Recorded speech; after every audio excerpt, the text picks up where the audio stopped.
कांग्रेस में सब कुछ ठीक नहीं है। अब कांग्रेस के बड़े नेता ही पार्टी की पोल खोलकर असलियत बाहर ला रहे हैं।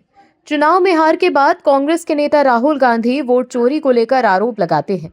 राहुल गांधी दावा करते हैं कि वोट चोरी की वजह से उनकी पार्टी की हार हो रही है, लेकिन पार्टी के बड़े नेता असलियत बाहर ला रहे हैं कि कांग्रेस की हार क्यों हो रही है। दर्शकों, कांग्रेस के पास ना तो कोई नीति है और ना ही कोई नेता जो पीएम मोदी को टक्कर दे सके। देश के लोग राहुल गांधी को भाव ही नहीं दे रहे।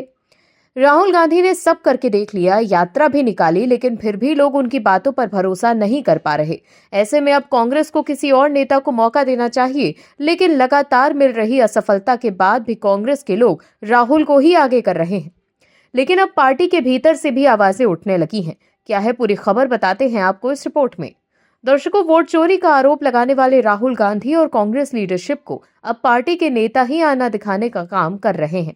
कांग्रेस के बड़े नेता अब खुलकर कहने लगे हैं कि कांग्रेस आम लोगों से जुड़े मुद्दों को उठाने में पीछे रह रही है। दरअसल महाराष्ट्र के पूर्व मुख्यमंत्री पृथ्वीराज चौहान ने ये कहा है कि कांग्रेस आम लोगों से जुड़े मुद्दों को उठाने में पीछे रह गई है। पृथ्वीराज चौहान ने ये कहा कि पार्टी की संविधान यात्रा और तिरंगा यात्रा जैसे कार्यक्रम आम लोगों को आकर्षित करने में विफल रहे हैं। उन्होंने कहा कि ये कार्यक्रम युवाओं को आकर्षित नहीं कर पाए। पृथ्वीराज ने पुणे में आयोजित एक प्रेस मीट में कहा, संविधान यात्रा और तिरंगा यात्रा जैसी रैलियों में ज्यादातर कांग्रेस के सदस्य ही शामिल हुए और आम लोगों की भागीदारी नहीं दिखी।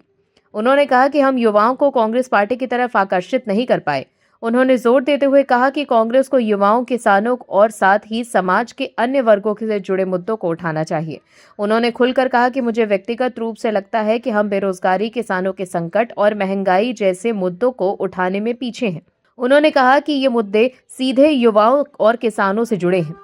इसके साथ ही उन्होंने मौजूदा बीजेपी सरकार पर भी निशाना साधा।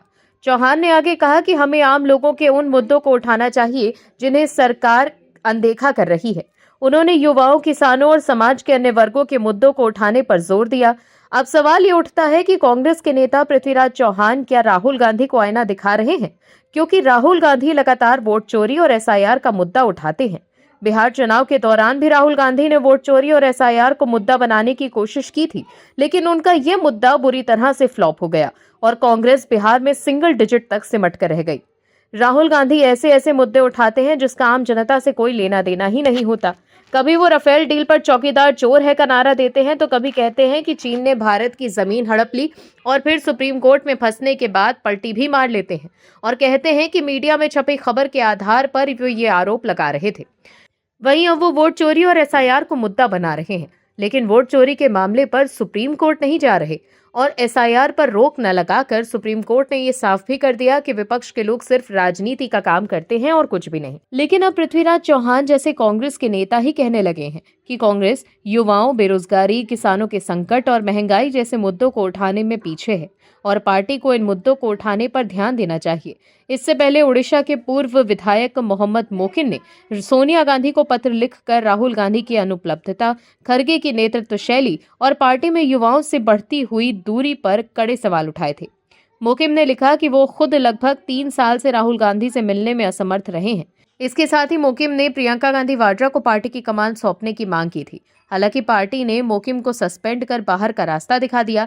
इससे पहले पार्टी के एक और बड़े नेता राशिद अल्वी ने भी आरोप लगाया था कि वो राहुल गांधी से नहीं मिल पा रहे। इसके साथ ही अल्वी ने भी प्रियंका गांधी वाड्रा को पार्टी की कमान सौंपने की बात की थी। ऐसे में आप दर्शक समझ ही सकते हैं कि कैसे राहुल गांधी जो वोट चोरी का मुद्दा उठा रहे हैं, उन्हें पार्टी के लोग ही आईना दिखाने का काम कर रहे हैं कि वो जनता के मुद्दे उठाएं। Bureau report, OMH news. आप दर्शकों से विनम्र निवेदन है कि चैनल को सब्सक्राइब जरूर करें